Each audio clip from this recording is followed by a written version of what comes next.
I remember the level of tiredness that I was feeling, the level of exhaustion, the aching in my legs, just the pain, just overall the desire of wanting to stop. And then I remember the campus. You see, my wife had told me that this would be an emotional part of the journey, but words can't really prepare you for what you're going to feel as you run onto the campus of St. Jude. It was in 2016 that I chose to run the St. Jude Half Marathon. As I can remember those feelings before the campus, it's even more memorable the feelings that I experienced while running on campus. It was like there was something contagious about it. There was an energy, it gave me encouragement and motivation. Overall, it really reminded me of why I was doing what I was doing, why I was running. You see, there were kids outside, kids that were patients there at the hospital. Some of them were outside holding signs, saying thank you, clapping, yelling, just really excited about what was taking place that day. And then there were other kids. There were kids that as you ran by on campus, you could see that maybe they weren't as healthy and they couldn't be outside. They were up in the windows of the hospital, and you could see them in the windows. It's this very type of imagery that the writer of Hebrews gives us in the 12th chapter.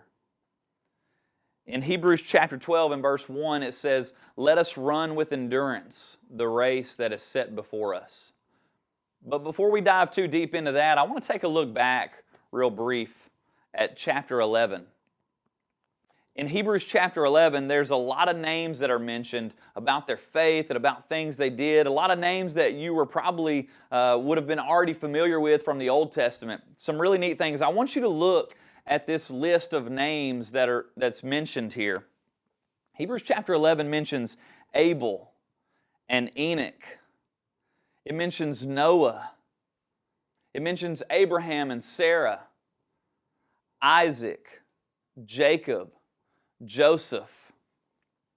It also mentions Moses and Rahab, Gideon, Barak, Samson, Jephthah, David, and Samuel.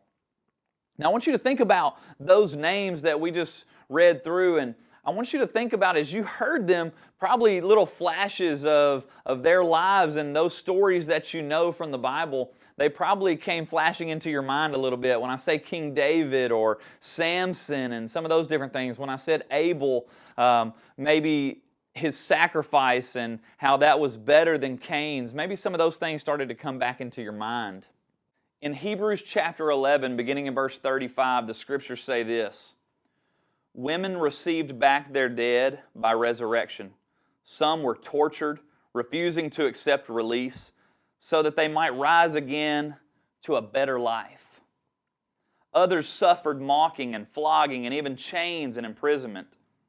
They were stoned. They were sawn in two. They were killed with the sword.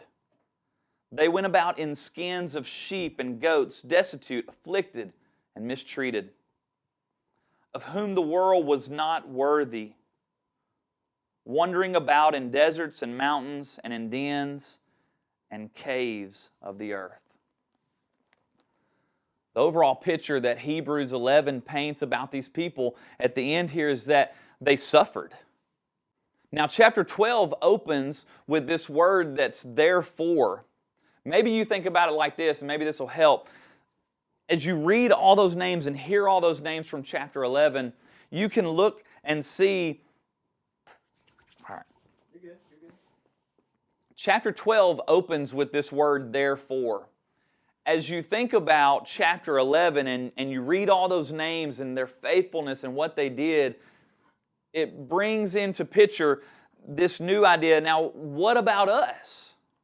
What does this mean for us? That's kind of the way chapter 12 opens up, is what about us then? Remember my run through St. Jude campus, how it encouraged me and it energized me, and there was motivation, and there was just all this, you could just feel this energy in the air. It was really remarkable and really incredible. This is essentially what the writer in Hebrews chapter 12 is doing.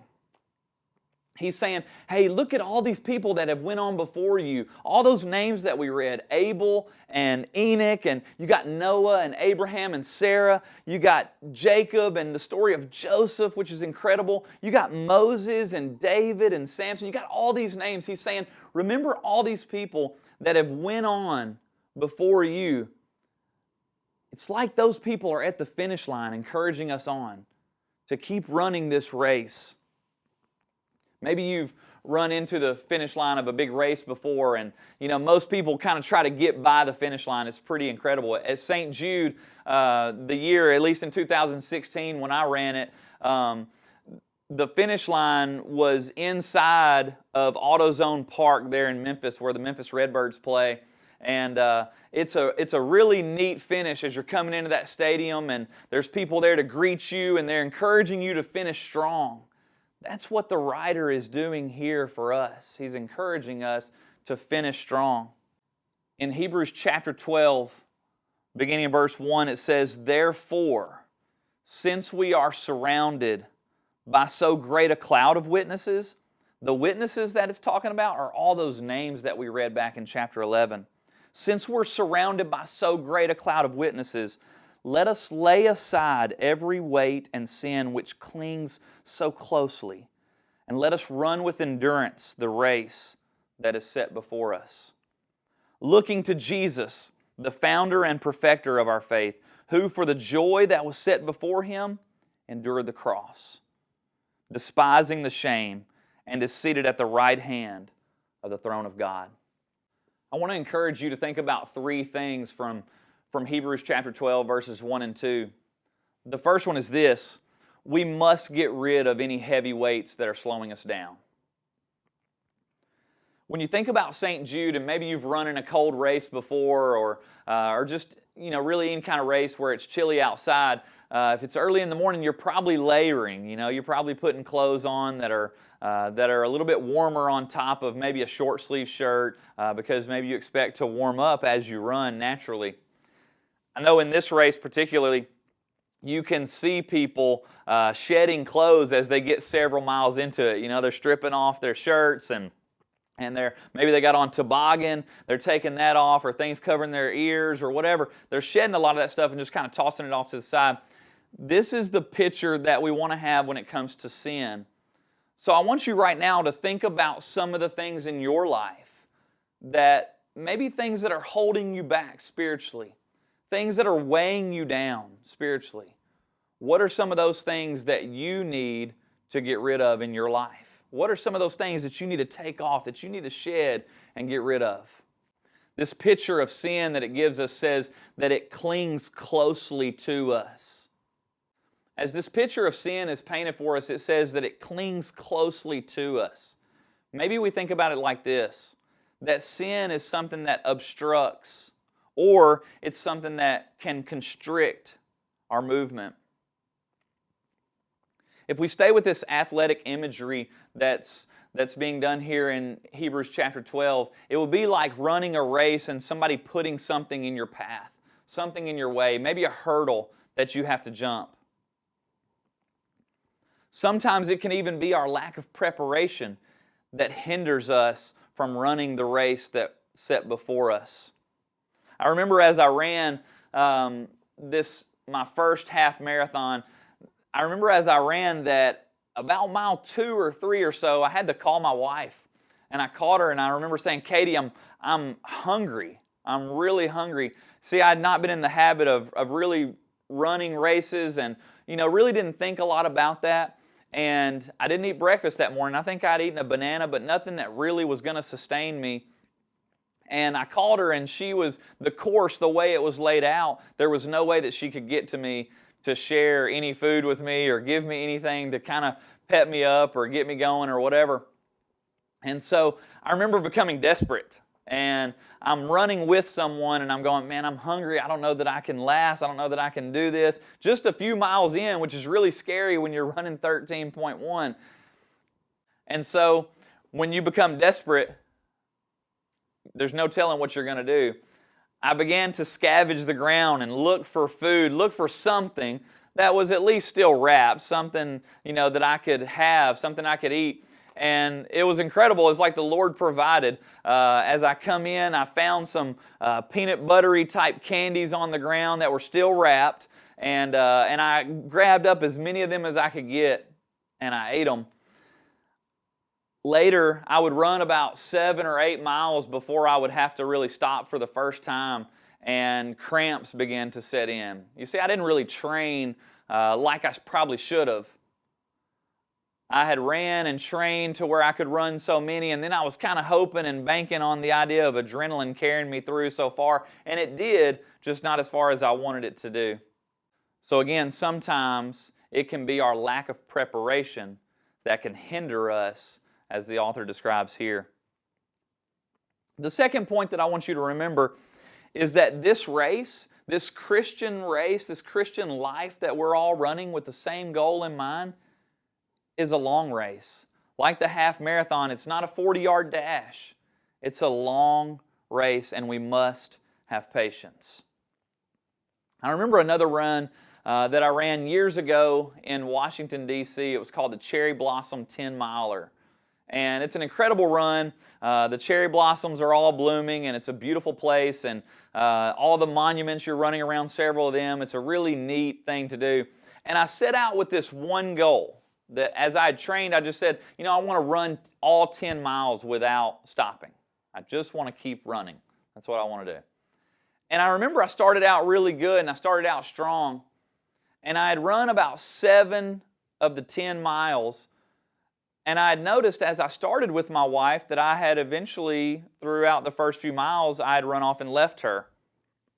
And so about mile 7, I start thinking to myself, what if I beat Katie? What if I can beat my wife in this race, who trains, who's a much better runner than I am? I thought, how cool would that be if I beat her and didn't train very much? Well, about mile 8, Katie catches me, and I'm trying to remember my first goal was to simply not walk. That's what I wanted to do. We stopped together at mile 8 to get some Gatorade, just something to kind of pick us up, and eat one of our goos to give us some more energy. And I remember when we got back to where we were running on the path, Katie seemed to have an energy about her that I couldn't keep up with.